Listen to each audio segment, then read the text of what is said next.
Vanakkam. Welcome to this course on classics in neuroscience. We have been looking at neural circuits. Previously we looked at circuits within the spinal cord, and in this video we will look at the neural circuits within the retina. In future videos we will look at the invertebrate systems. In this video we will look at retinal processing, the idea of lateral inhibition and contrast, or lateral inhibition caused due to change in contrast, and the seminal crucial work of Ragnar Granit towards improving our understanding of this phenomena. In the previous video we looked at how inhibition and excitation go hand in hand. There is a balance between inhibition and excitation for circuits within the spinal cord. It turns out that an attractive model, an excellent model for studying inhibition and excitation is the visual system. For example, look at this bands, where in the boundary between a dark and a light band, what you are going to see is the dark band appears darker and the light band appears lighter. This is the concept of contrast enhancement, first suggested by Ernst Mach way back in 1890s. This kind of bands came to be called as Mach bands in honor of Ernst Mach. It is essentially contrast enhancement that happens at the border. At the light dark border, the dark edge appears darker and the light edge appears lighter, because on the lighter side there is lesser inhibition that comes from the dark side, making it lighter, and on the dark side there is more inhibition that comes from the light side, making it darker, thus enhancing the contrast that you see. This phenomenon was described long time ago in 1890s, but what is the mechanism? That had to wait for some more years. Ragnar Granit was from Finland, of Swedish origin, originally from Sweden. They are all from Scandinavia, but he was from Swedish origin.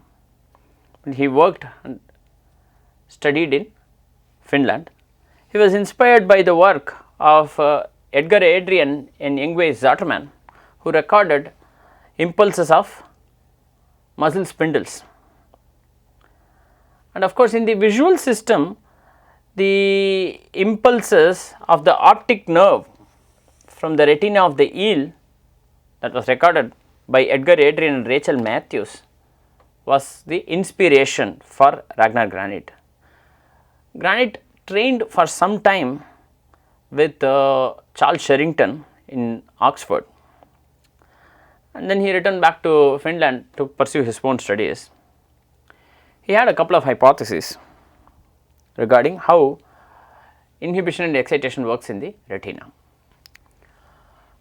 The first hypothesis, Granit suggested that retinal excitation is always accompanied by inhibition. There is always inhibition that accompanies excitation, and he used flicker fusion frequency in two half visual fields to study this phenomenon. What is this? This is an examination of the frequency at which flickering lights undergoes perceptual fusion. This is called as flicker fusion frequency.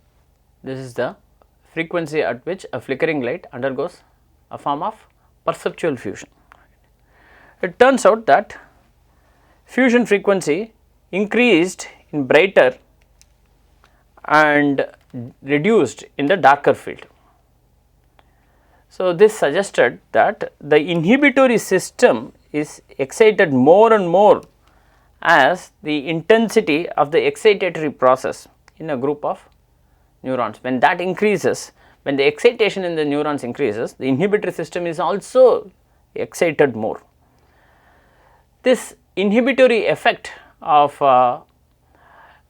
the more stimulated area to the less adjacent, that is nearby less stimulated area, will be higher than the inhibitory effect that happens in the opposite direction, thus leading to contrast, a phenomenon similar to contrast enhancement.